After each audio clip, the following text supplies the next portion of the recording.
Please subscribe my channel.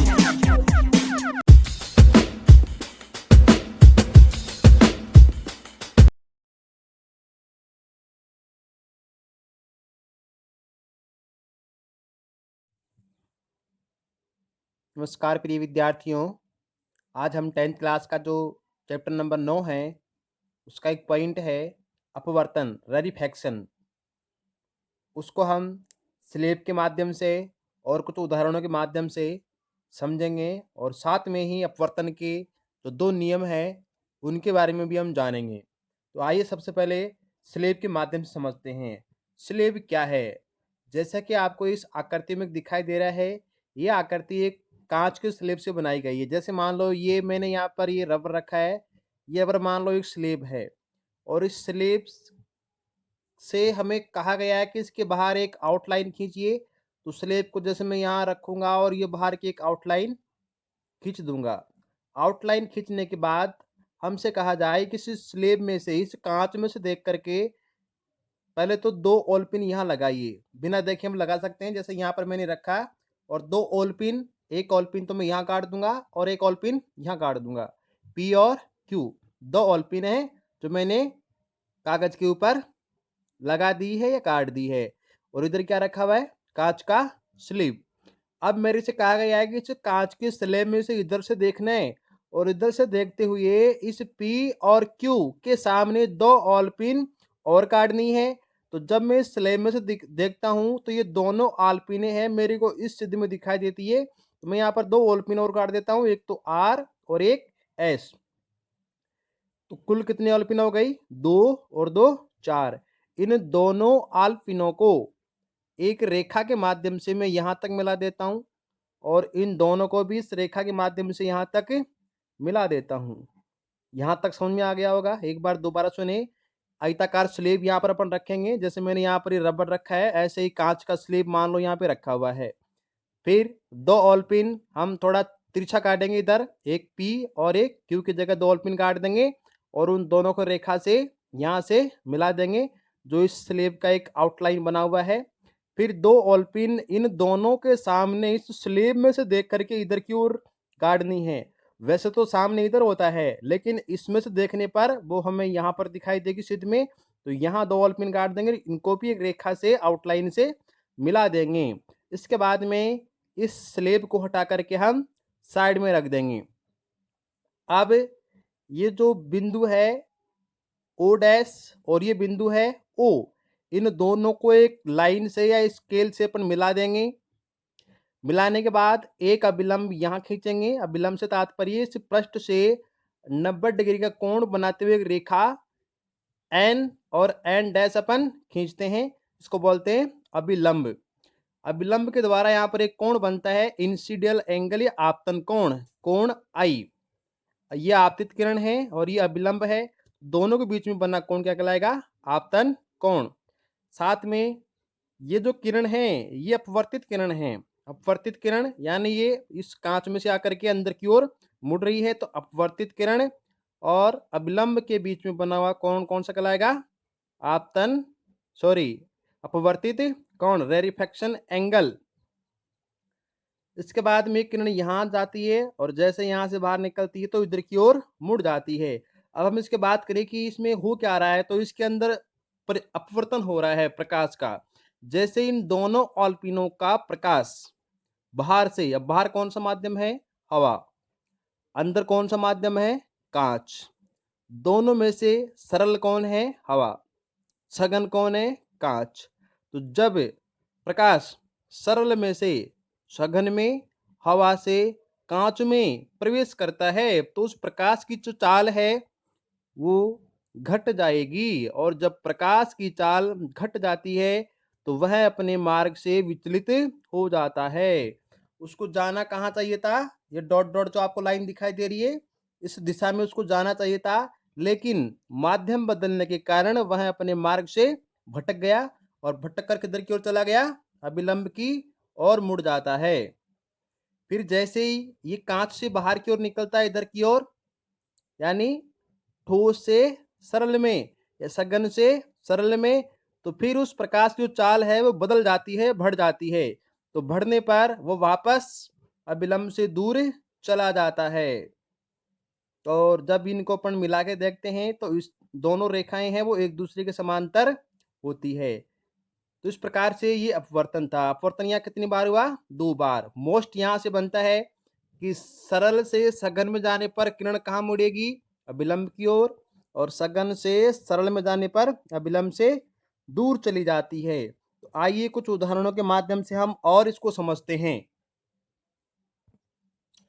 जैसे यहाँ पर एक जग है और इस जग के अंदर एक सिक्का रखा हुआ है। ये सिक्का मूल सिक्का है और ये सिक्का हमें यहाँ से देखने पर ये सिक्का यहाँ दिखाई नहीं देगा, यहाँ दिखाई देगा, यानी कुछ ऊपर उठा हुआ दिखाई देगा। कैसे हुआ ऐसे? तो इस प्रकाश या इस सिक्के का जब प्रकाश यहाँ से यानी इस पानी से जैसे ही बाहर निकलता है तो पानी कौन सा माध्यम हुआ? सघन माध्यम। ये कौन सा है? सघन माध्यम है। और यहाँ पर हवा कौन सा है? विरल माध्यम है। तो जब प्रकाश सघन से यानी पानी से वायु में जाता है तब क्या होगा? अभी हमने देखा था कि वह अविलंब से दूर चला जाता है। अब इसका विलंब किधर होगा? तो अविलंब इसका यहाँ पर होगा। ये प्रकाश की किरण आ रही है, ये तल के लंबवत, ये हो गया इसका अविलंब। इसको जाना कहाँ चाहिए था? इधर की ओर, लेकिन इधर की ओर न जाके क्या मुड़ गया? ये अविलंब से दूर चला जाता है और दूर जाने के कारण ये जो प्रकाश की किरण है वो इधर मुड़ जाती है, जिसके कारण इस सिक्के की यानी इस सिक्के की हमें जो आभासी स्थिति है वो यहाँ पर दिखाई देती है, यानी सिक्का उठा हुआ नजर आएगा। एक और देखते हैं ऐसे ही। जैसे गिलास में कोई पेंसिल रखी हुई है और उस पेंसिल को जब हम देखते हैं तो जहां से वो पानी में डूबी हुई है वहां से हमें टूटी हुई नजर आती है। तो इसका भी कारण वही है, क्योंकि जब प्रकाश जो पानी में छत डूबी हुई है उसका प्रकाश जब बाहर निकलता है तो वह भी अपने पथ से विचलित हो जाता है, तो यहाँ से वो टूटी हुई नजर आती है। ऐसा ही उदाहरण एक और देखिए।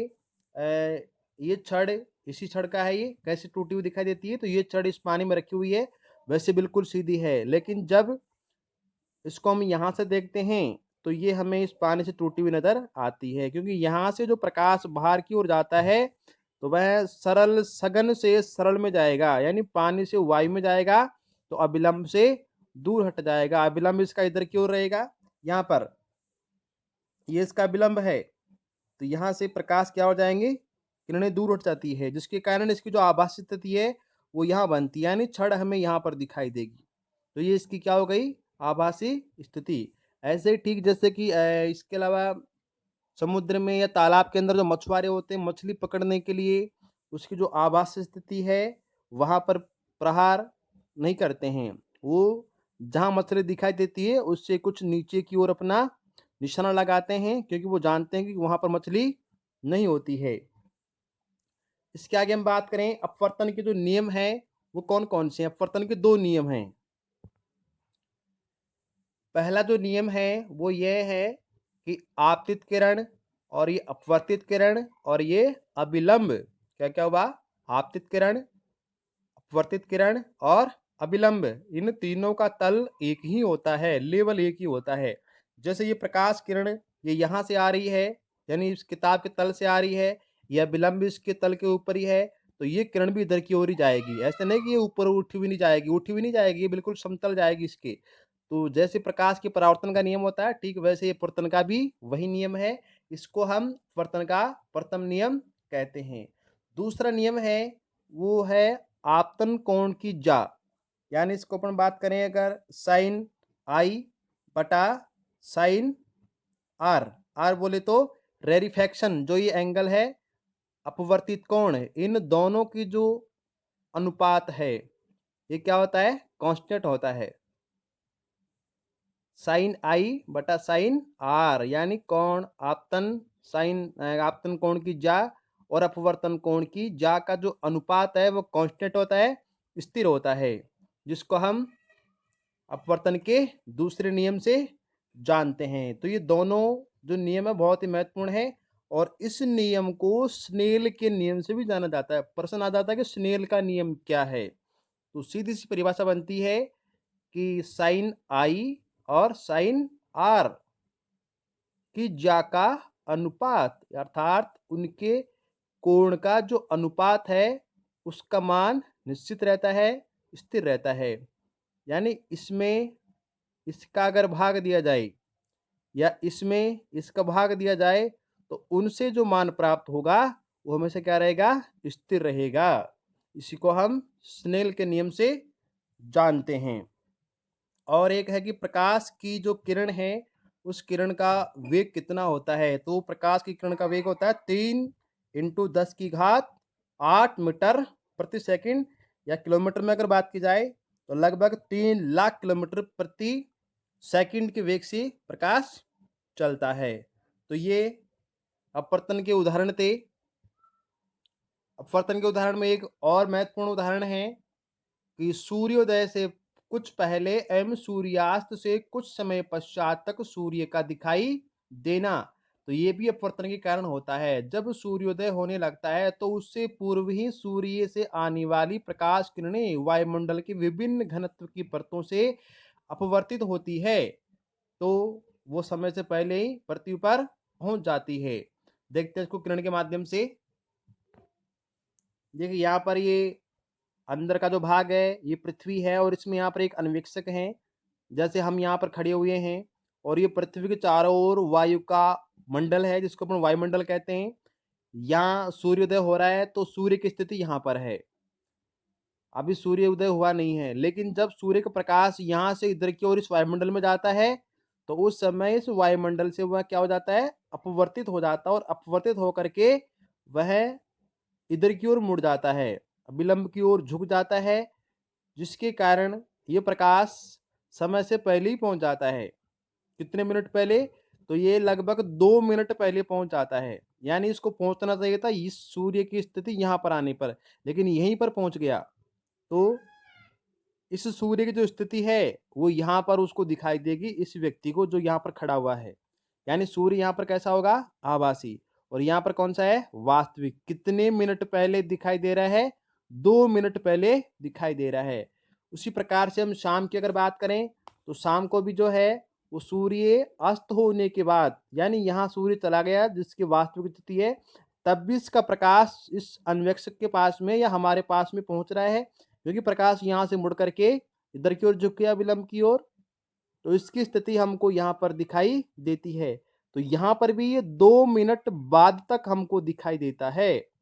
तो कुल मिलाकर के इस घटना के कारण हमें दिन के समय में 4 मिनट की या 5 मिनट की वृद्धि प्राप्त होती है। तो यहाँ से भी एक अच्छा 10th बोर्ड में क्वेश्चन आ जाता है।